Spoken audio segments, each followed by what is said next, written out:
எல்லாருக்கும் ஒரு விஷயத்தில் தவறு நடக்குது. என்னன்னு தெரியுமா? தத்து கொடுக்கறதுன்னா அம்பாளுக்கு தத்து கொடுக்கறது, கோயிலில் தத்து கொடுக்கறதுனா திரும்பி நம்ம வாங்கணும்னா தெய்வத்திடேருந்தும் தத்து கொடுத்து வாங்கணும்.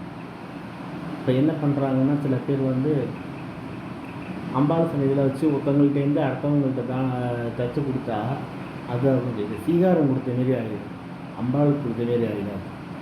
அதை சில மக்கள் புரிஞ்சுக்கல. இன்னும் தத்து கொடுக்குறதுனா என்னங்கிற விஷயம் இன்னும் மக்களுக்கு புரியலை. அது என்னன்னா தெரிஞ்சுக்கணும். தத்து கொடுத்தோன்னா அம்பாளுக்கு நான் தவிடு அம்மா என் பிள்ளைய ஒன்றை கொடுக்குறேன், தவிடு என்னோட புள்ள உன்னோட அப்படின்னு சொல்லி தான் முதல்ல எனக்கு தெரிஞ்சு நான் பெரியவங்கள்டேருந்து கற்றுண்ட முறைகள் இதுதான். என்னோட தெரிஞ்ச முதல் ஆசம் மாப்பிள்ளை குருப்பன் குருமாமாவும் நன்னில சுந்தரேச சிவாச்சாரியர் தான். இவன் 2 சிவாச்சாரியர் தான் நான் ஃபஸ்ட்டு அவள்கிட்டருந்து எல்லாமே கற்றுண்டு. அலங்கார முறையே நான் கற்றுண்டது மாப்பிள்ளை குருப்பன் குருமாமாட்டையும் நன்னில சுந்தரேசமாட்டையும் தான். இவன் 2 பேரும் தான் அலங்காரத்தை பிரிக்க சொல்லுவாள். பிரிக்கிறதுலேயே நம்ம கற்றுக்கிறத தெரிஞ்சுக்கலாம். அதனால் அவள்கிட்டேருந்து கற்றுண்டது தான் அது. ஆனால் இப்போ என்ன மக்கள் என்ன சொல்கிறாங்கன்னா, தத்து கொடுத்தவங்கன்னா நம்ம அடுத்தவங்கள்ட்ட கொடுக்கணும் அப்படிங்கிறாங்க. அது முறை கிடையாது. முறைன்னா என்னன்னா, தத்து கொடுத்தோன்னா அம்பாளுக்கு நம்ம கொடுக்குறோம். இரண்ய கர்ப்பம் பண்ணி அந்த காசை அம்பாள்கிட்ட செலுத்துகிறோம்.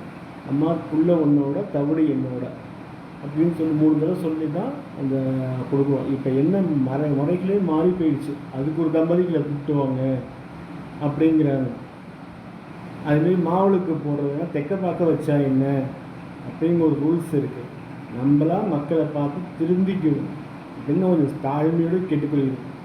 அதுமாரி தத்து கொடுக்குற போது அம்பாளுக்கு தத்து கொடுக்குறோம். அம்பாளுக்கோ முருகனுக்கோ வேறு ஏதாவது தெய்வத்துக்கோ தத்து கொடுக்குறோம். தத்து கொடுத்தோன்னா கல்யாணத்துக்கு முன்னாடி அம்மா எனக்கு பிள்ளை கல்யாணம் பண்ணுறேன், தென்னம்புள்ள உன்னோட பிள்ளை என்னோடன்னு சொல்லி வாங்கி தான் நம்ம நிச்சயதார்த்தம் மற்ற எல்லாம் பண்ணணும். இங்கே என்ன ப்ராப்ளம்னா, மக்களுக்கு அந்த விஷயமே புரிய மாட்டேங்குது. கொஞ்சம் மக்கள் தீவிரமாக தெரிஞ்சுக்கணும்னு கேட்டுக்கொள்ளுது, தாழ்மையோடு கேட்டுக்கொள்ளுது. ஏன்னா நாளைக்கு ஒரு கோயில் எங்கள் கோயிலில் தத்து கொடுக்குறாங்க, அவங்களும் இதே சுச்சுவேஷன் பேசினாங்க. அதனால் அதேமாரி கிடையாது. தத்து கொடுத்தா அம்பாளுக்கு தான் கொடுக்குறோமே தவிர்த்து மக்களுக்கு கொடுக்குற அப்படிங்கிறத மக்கள் புரிஞ்சுக்கணும். மக்களுக்கு கொடுத்துட்டோம்னா அது ஸ்வீகாரம். சீகாரம் தத்து அந்த குழந்தையை நம்ம அடுத்தவங்களுக்கு தத்து கொடுத்துட்டோம் அப்படின்னு சீகார முறையாகிடும். அதை மக்கள் புரிஞ்சுக்கணும்னு தாழ்மையும் கிடைக்குது. எல்லாம் வல்ல லோகமாதாவின் சிக்லா பிரவேஷ் அனுகிரகத்துக்கு பார்த்தலாகும்படி அம்மா ஓம் சக்தி கட்டு.